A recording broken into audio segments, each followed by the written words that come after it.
This is Hannibal here from the Hannibal TV on YouTube.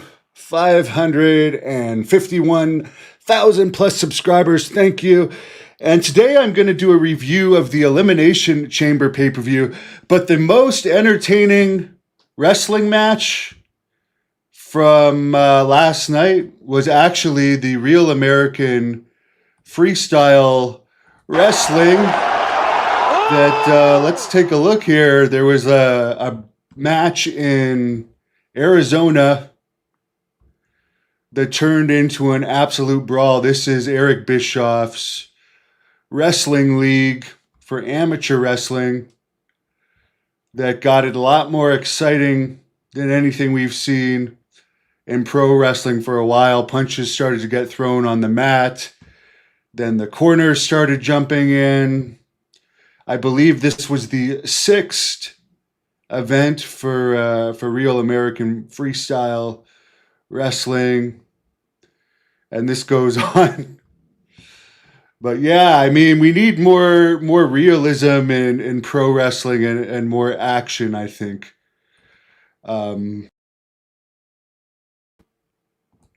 Let's get into the Elimination Chamber results. Yeah, there was still no Chris Jericho. Chris Jericho, apparently, hello, Mike. They tacked time on to the end of his contract with AEW. So who knows? Right now, it's like a very non-hyped up WrestleMania. So hopefully Jericho or someone will come out of the woodwork to make it more exciting, because I'll get into the Elimination Chamber matches or the WrestleMania matches after the Elimination Chamber. But basically, even though it was a Chicago crowd, usually hot, the crowd was pretty much dead throughout the show. They didn't even cheer the CM Punk match like it was much more than a regular match, because, of course, nobody thought Punk was going to lose to Finn Balor. Finn Balor is not a top guy. All the matches were very basic. No blood or weapons in the Elimination Chamber. Very long ring introductions. There was also some rusty looking stuff. LA Knight had a major botch, slipping off the ropes during an attempted elbow drop. Some of the matches, there's only 5 matches. Some of them had 40-minute entrances. The matches were very spotty. The winner of the men's Elimination Chamber match is Randy Orton, who's more jacked than ever. Obviously, under a contract where there's no testing involved.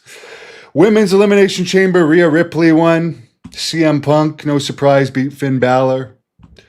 And AJ Lee, who's only wrestled like 3 matches in the past 11 years, defeated Becky Lynch for the Intercontinental Champion. So anyone that wants to act like wrestling is real, how can someone come back from only wrestling 3 matches in 11 years and win a title that looks like AJ Lee? Wrestling is all politics.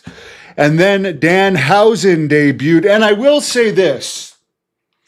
I watched his entrance a couple of times, maybe 3 times, just to try and understand the character. He hadn't been used by AEW in like a year. He's one of those guys that was just sitting on the shelf in WWE. But here's one thing I really don't understand. Why do they insist on calling Braun Breaker, who would be much better with a Steiner type name? But like Danhausen, they'll let be Danhausen. And Mr. Like some people get to keep the name, like Mr. Iguana gets to keep his name. But Braun Breaker can't have Steiner in his name, but they acknowledge that he's Rick Steiner's son. I just don't get that. But yeah, they had Danhausen. Here's the big mistake I think they made. They acted like everyone knew the character, who's basically very few people watch AEW now.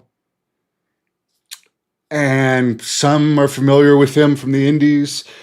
I've seen some of his promos because they're unique.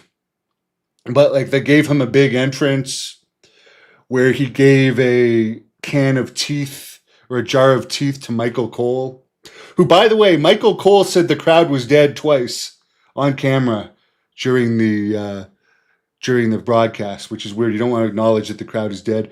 But yeah, he kind of came in, did a little dance, and that was it. And it's just like, really? The most interesting thing of the night was Danhausen debuting, and basically he's just a little guy that hasn't wrestled in a year doing a little dance with a very cheesy theme song. I don't know. I just cannot stand wrestling these days. As I said, that fight in Real American Wrestling was so much better than anything that was just so much more entertaining than the Danhausen dance. There's something else really entertaining that I'm going to come back with. Darby Allin got kicked out of an Uber. That's the second most entertaining thing I've seen in wrestling this week, and I'm going to review that right now.